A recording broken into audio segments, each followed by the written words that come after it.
Hi, welcome, welcome. I am so sorry. I think my phone is dying for real. It's been acting really wonky lately, and it just would not let me add a Facebook Live to my post whatsoever. So I'm 5 minutes late. So sorry, not the way to start off the new year, but hello, welcome to my show today. My name is Gina Badality. I am the owner of EmbracingImperfect.com, a blog for moms who are raising kids with special needs, disabilities, autism, and I help moms care for themselves and care for their families in a way that makes them thrive. So good afternoon. Happy New Year's Eve. I hope you are having a wonderful close out to the year. Hi, Todd. How you doing? Welcome. So today we're going to close out the year with talking about picking a word of the year. If you've never done it before, last year was the first time I did it.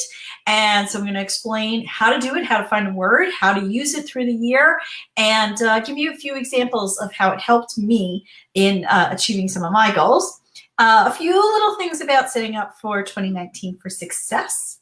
And my review of Mary Poppins. Who out there went and saw Mary Poppins for Christmas?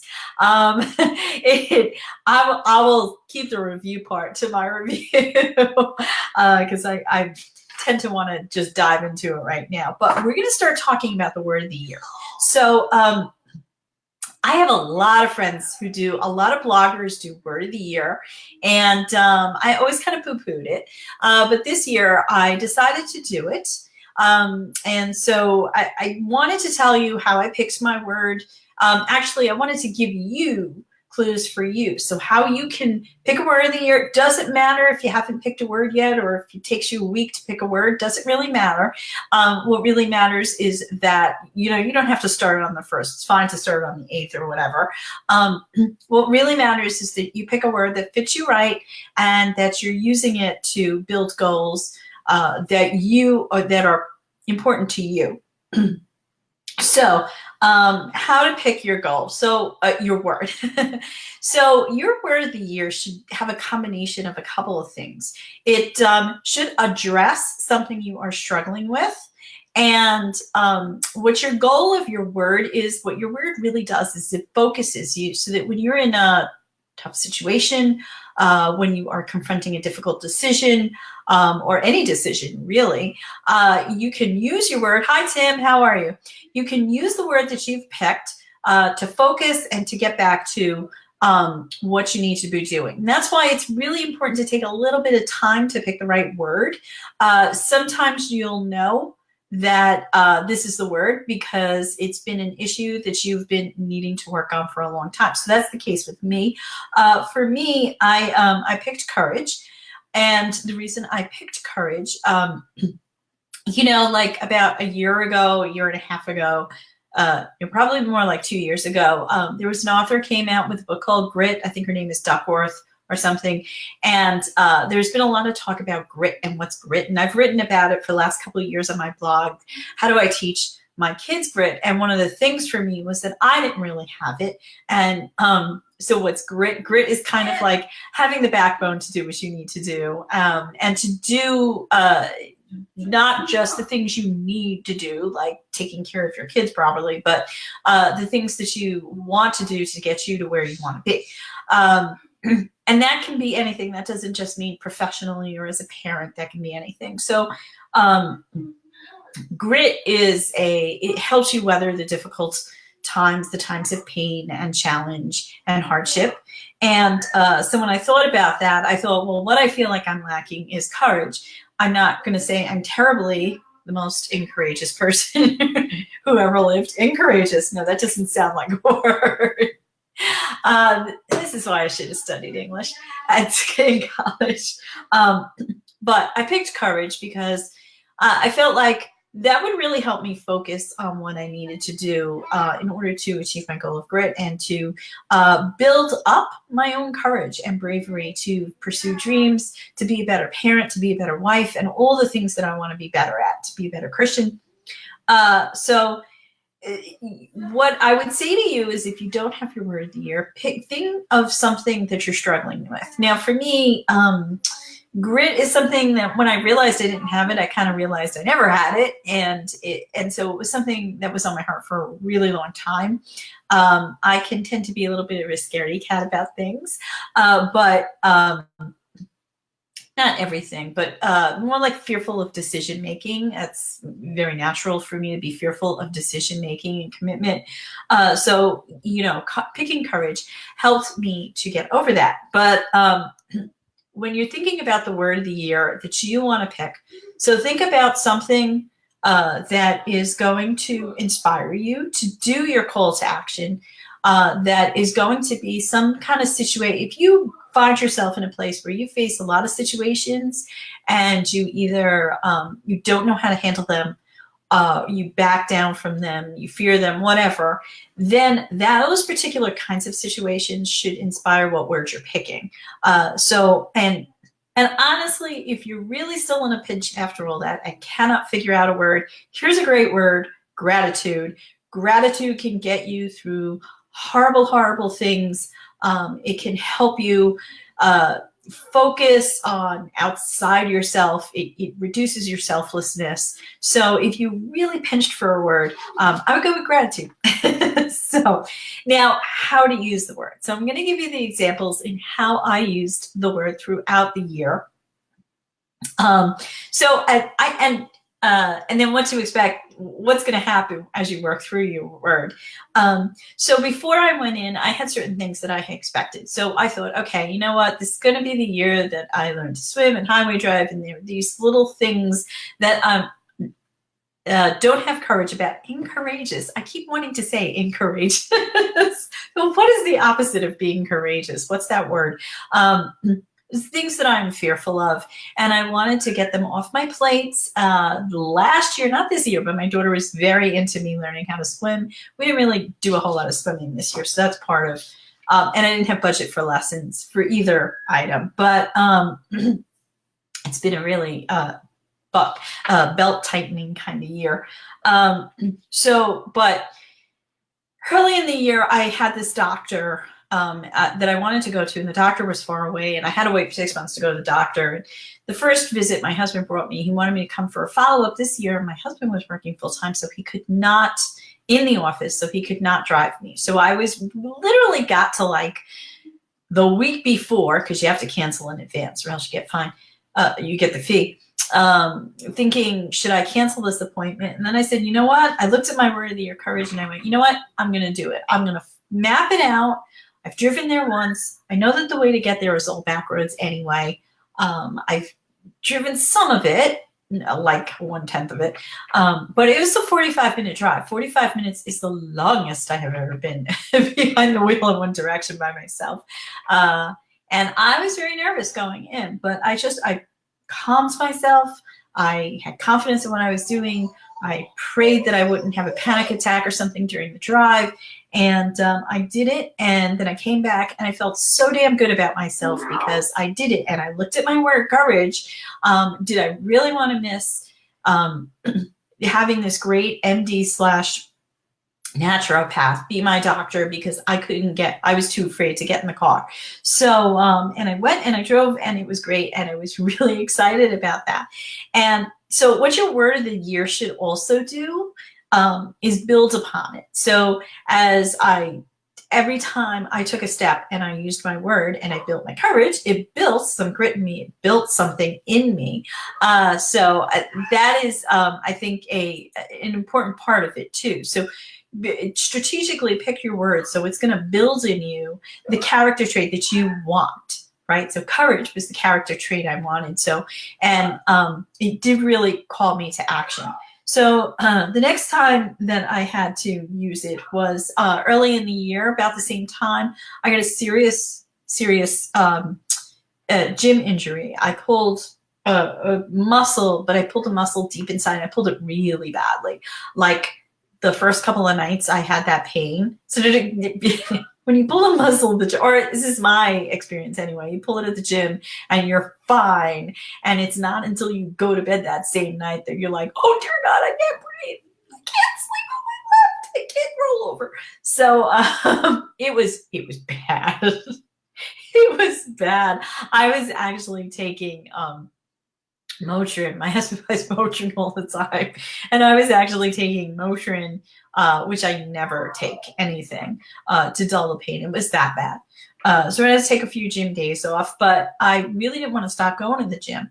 And what the pain and the injury taught me was then when it started to recede, I thought, you know what I can do? I can go to the gym. I can tell my trainer that I have this injury, and I can kind of work out around it with his guidance because he's more experienced in knowing what I can and cannot do. And honestly, I learned to do that. I learned how to work with the pain because I looked at my word courage and I said, now that the pain is not to the point where I can't breathe, it took a couple of days, and I did everything possible for it. I did not go to the doctor because my husband was like, you know, they don't really do anything for that except drop painkillers on you. And I don't do painkillers. So I was like, okay, we didn't have insurance. We didn't have insurance at that point anyway. So it was like, okay, I won't go to see the doctor about the injury, and I will just work around it, do whatever it takes. I did Epsom salt bath and sprayed magnesium and used Tiger Balm. And I learned, really important thing that I learned was how to work around an injury, how to handle an injury when you get one without freaking out, how to treat it, how it feels and how it heals, and how to know when it's healed and when it's not healed. I learned so many incredible lessons about my body and about my stamina and about working with an injury and not completely stopping training. So that really helps me a lot. The third thing that happened to me was in June, as you may recall, I had the serious car accident. Of course, I walked away with just injured the bottom of my left leg, and the car was totaled. So that was fun. But no, I didn't even take a hospital home. It was tough because I was in shock for 3 days and I didn't really know what shock was or what it felt like until I pulled out of shock. And then I was like, oh my God, I must have been in shock because I had all these strange feelings and thoughts that I was like, I don't understand. It didn't hit my head. Why do I feel this way? I think it was just shock. It's really terrifying to see an oncoming car. And in fact, I got triggered. I never get triggered. I got triggered the other day because we've been binge watching Mindhunter on Netflix. And there is a car accident scene. And oh, okay. Sorry, I went out there for a sec. That is precisely the accident that happened to me. So that was really scary because they do the spin. It was exactly like the accident I had. So that was really scary. But I took 5 seconds to consider not finishing watching Mindhunter now that we were like 7 episodes in or something. And I looked at my word of the year and I said, no, I'm still going to watch it. I'm not going to let that trigger me. I had it. I moved past it. And then my husband was like, whoa, I missed it.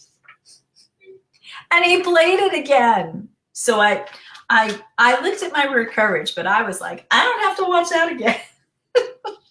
I don't know why he played it again. Who does that? Okay.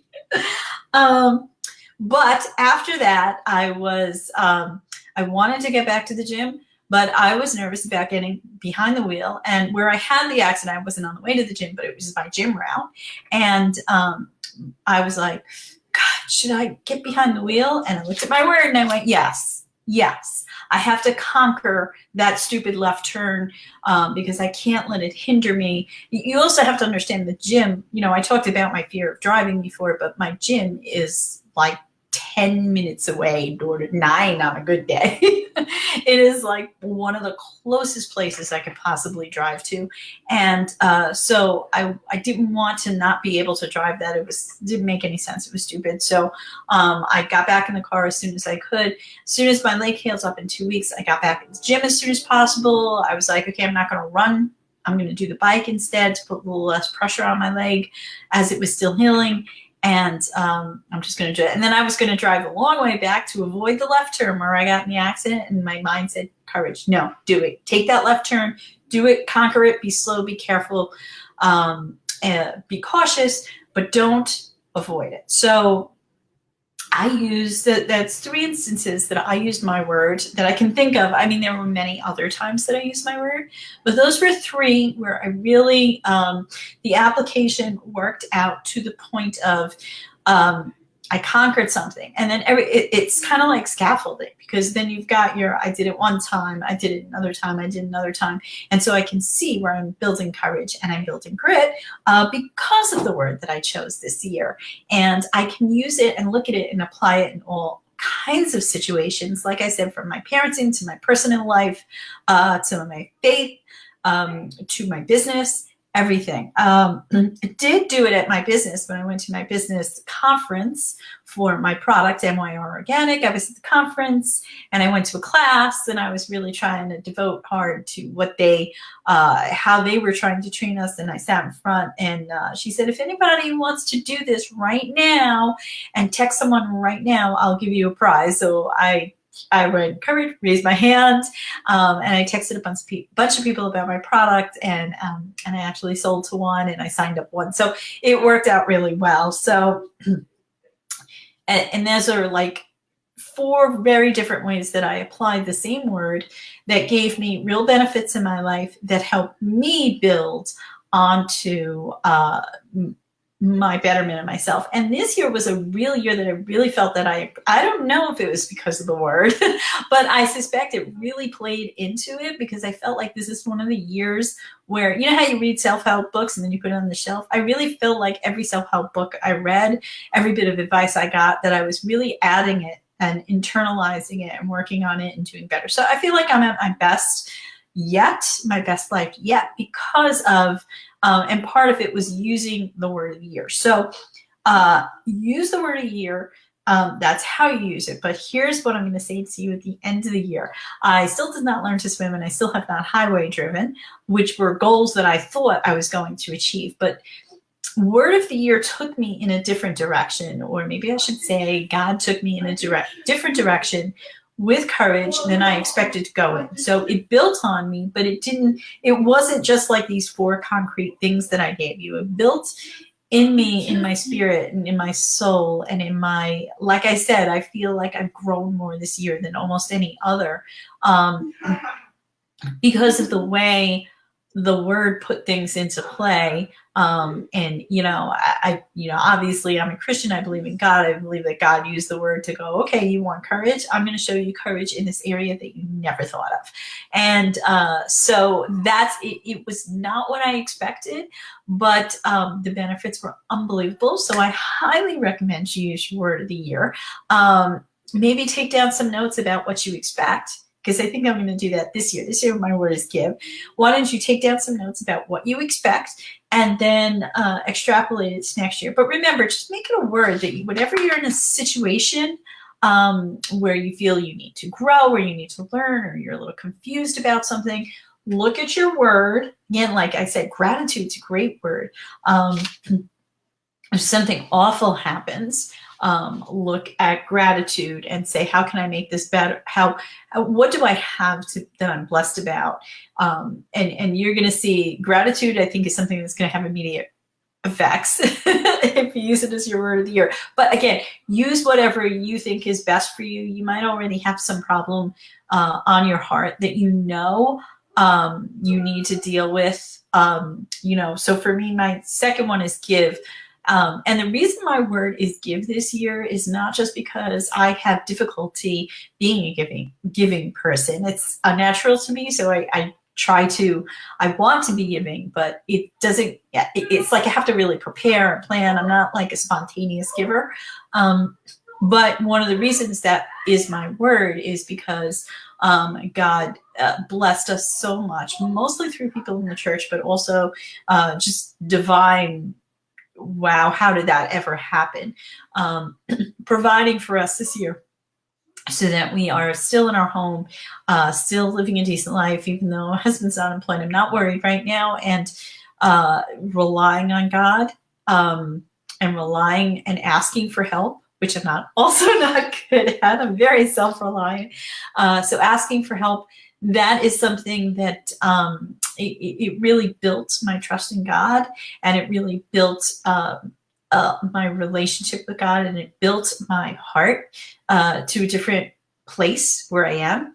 And so I wanted this year to be give, because I want to conquer that that inability to give. And giving, also, if your word is give, you have to have income. So I'm hoping that this will bless me with income that I can actually give back out. So that is how you use word of the year. Now, I said I was going to talk just really quickly about 2019 and how to set up for success.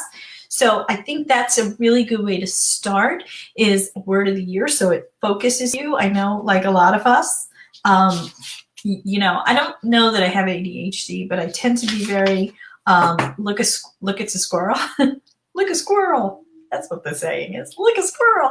And I'm that way. I don't know that it's ADHD so much. It's a pitfall if you're a writer, because when you're a writer, if you're really interested in what you're writing, you dive deep and get lost in it. But if you're writing for profit, or if you're working on a part of your book that you're not really that interested in, but is necessary, or anything like that, if you're writing for a client, you're going to be stuck. And I think writers get so easily distracted by everything that we tend to make ourselves have a little bit of ADHD, even though I don't think we chemically, biologically have it. It's just really easy to get distracted by everything, because then you don't have to write. So to set up for 2019 for success, you're going to need your word of the year is going to help you. And the other thing you need to do is set up systems. This is something I really suck at. So all I did for systems this year was really simple. Was I did it with my accountability partner. I set down and I've been kept here. I don't know where it is. It's important too. Oh, must have fallen on the floor probably. So I set up a list of times. This is what I'm doing from this time to this time, this time to this time. I have a timer, so I might do Pomodoro to try to get me through those goals. Pomodoro is a kind of method of working where you work in a chunk of time, and then you work like 25, 30 minutes, and then you take a 5-minute break. And then after you do that 6 or 7 times, you take like a 15-minute break. So that you're not, and it's good if you're a desk worker, like if you're a writer, because then you get up and stretch. It's really good for you to get up and stretch. But I have locked in all including my gym time, what it takes me to get there, get back, eat lunch, shower, and get back to work. So that's all factored in there. I've got my family factored in there. I've got the day broken out by half-hour increments or so, or an hour, so that I can work on the different projects that I want to. I'm focusing on what I am doing. Other than systems, so word of the year, put systems in place that you think will work for you. You can get an accountability partner, and that's always a good thing to have. Do training on things that you want to learn, but train a little, apply. Don't just, we can really, I'm a great one for really getting sucked into, I'm going to read these 32 books. And I'm not doing anything until I read all 32. It just doesn't work like that. Like if you're taking a class, you have that 12-week span of time to get your work in, right? If you're taking a college class. So you have to just try to work in the application of what you're training on. I think that's a biggie for me. So word of the year, systems, training. I just thought of another one. I thought of, drop loose crap that you don't want to do anymore. So I made a big decision, and my husband's going to hate this, but I don't want to do sponsored posts anymore, and I don't want to do reviews anymore. I don't want to get junk for free. I don't want to take photographs of things. I want to be focusing. I would rather spend the time that I invest working on someone else's product, invest that in writing my own books, creating my own products, and creating things that can help people who I'm interested in helping in, and selling already established products that I happen to be invested in, or recommending things that I actually use and like when I use and like them. So I'm going to focus on that. I am I just whenever I get a contract for a sponsored post, I go, yay, yay, yay. And then after a little while, I'm like, oh. Now, it's not saying that I won't ever do anything like that again.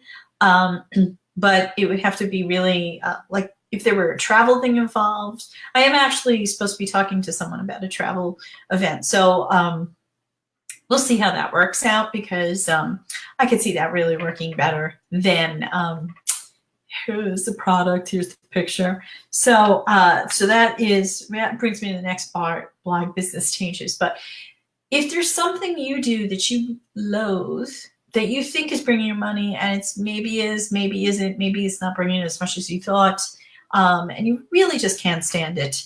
I'm not saying drop it straight off if it brings you income that you need, but if you figure out how to work something else that you might like better, that'll bring you in that same income.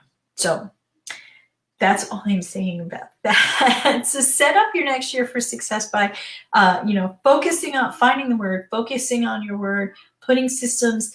And when you pick systems, like I said, an accountability partner, whatever it is, pick systems that you know you'll work with. If you're never going to get in touch with that accountability partner, don't have one. Like, pick the things that work for you. You know yourself real well. Journal. I have a friend who's going to start bullet journaling. She's never done it before. And I'm like, great. I'm a writer, but I hate to journal. I used to love to journal, but now it's just, I blame the artist's way for making me now loathe journaling. And I haven't done the artist way in more than a decade, so that's how bad it was. So, pick systems you like, that you know that you're going to participate in any way, and set yourself up a reward system too. That usually helps a lot too if you're going to get yourself to the next level. Find a way that rewards you, and so if your reward is avoiding the work that you do, it's work that you do that you are doing to build your business. You don't necessarily have to do it, and your reward is to avoid that work. Well, maybe you should avoid that work altogether and pick something else that brings you business that you like better. So that is it. That is how you can set up for 2019 for success.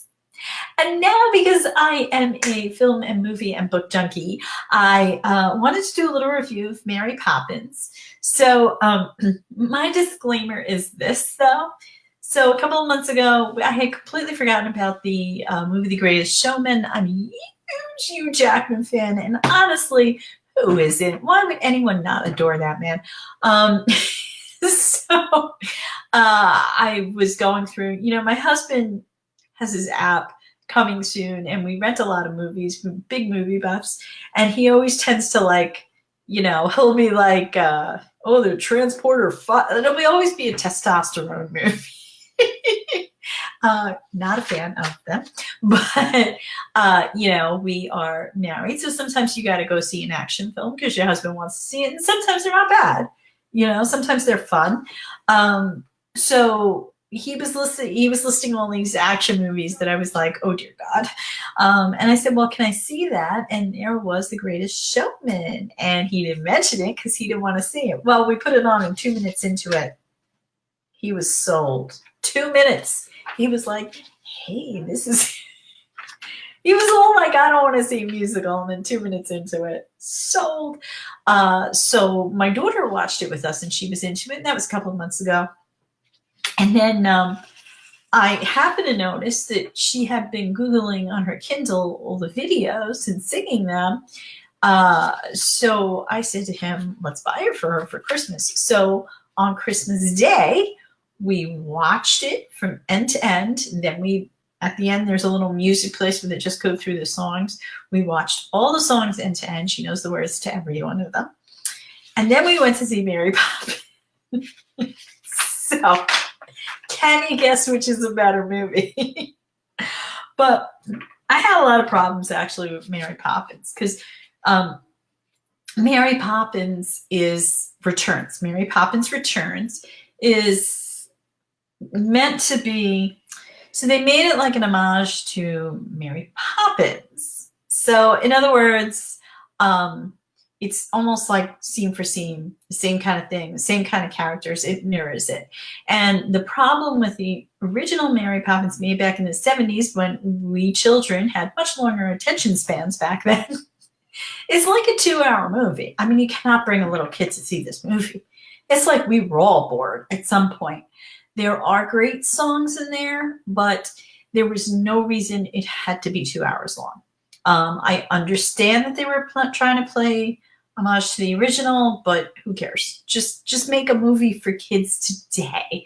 And then I thought, I hated the whole, why was Meryl Streep even in that movie? Like, that whole scene was just, and that was another mirror scene. Instead of walking in the ceiling, the room turns around. It was like, oh. Some of the songs were like the underwater sequence. I kind of like some things about being on the bowl. They were really good. But some things like, why did their romance between two, like the romance wasn't necessary at all. Why was it even in there? It didn't make any sense. It didn't have any bearing on the plot. Plot was sort of weak. Nobody likes to see Colin Firth in that kind of role. I won't blow it for you. And then really, on the teacup, when they were in the bowl, they were in a bowl, which I really liked that they went in the bowl. That was awesome. Just like I loved when they went in the bathtub and underwater. But when they're in the bowl, what do they sing a song about? Books and how great books are. Come on. By the age they could see Mary Poppins, they already know if they love books. Nobody wants to hear a song about how great books are. And I love books. I read 2 or 3 books. Well, I read the beginnings of 2 or 3 books a week, if not more. But I don't know. It's so cliche to write a song about how great books are in 2018. Please. So yeah, and there were some little kids. I didn't hear them, and I can only imagine the little kids in the theater were asleep because we had super comfy chairs. It went on too long. Now, there were bits and parts of it that my kids were really engaged with and really liked, but it was just too slow, too long. And then my other complaint was, so it's supposed to happen like 25 years or something after the original Mary Poppins. But the whole movie, I'm like, I don't know what year I felt like we were popping in and out of different years. Like the costumes didn't match any one single era for me. And the light and the whole, I don't know. And just cut out that Meryl Streep scene. It was just awful. Meryl Streep I feel like Meryl Streep begged to be in that movie or something. Like, it was a weird casting. It was weird. So, yeah, you know what? If you want to see it, rent it. Don't see it in the theater because it's long. I'm just saying it's long. But do pick up The Greatest Showman. You won't regret that one. Okay, so that's it for me. It is Monday. Again, New Year's Eve. I hope you have a fantastic New Year's. I'm going to be back on Friday. I'm not sure what time, probably not this late, but possibly. Be back on Friday to share some tips about setting up your year for your child. If you have a child with a disability or on the autism spectrum, how to set up your year in order to find him or her protocols and therapies that work well for them. Also, remember my new ebook, Parenting in the Light. You can Google Gia Vidality or just Google Vidality on Amazon.com. I'm the only one on there. It's a series, my first in a series of books about moms in the Bible or moms to be in the Bible and how to use their lessons for Christian parenting. It sells for $2.99 on Amazon. So thank you all. Thank you for joining me, and I hope you have a fantastic evening. Do not get drunk and drive, please, but enjoy your night. I know some of you are probably going to bed early. I think I am too. Have a good New Year's Day, and I will talk to you on Friday. Thanks, and may you embrace the imperfect within you for the last time this year tonight, and may you have a wonderful 2019. Take care. See you soon.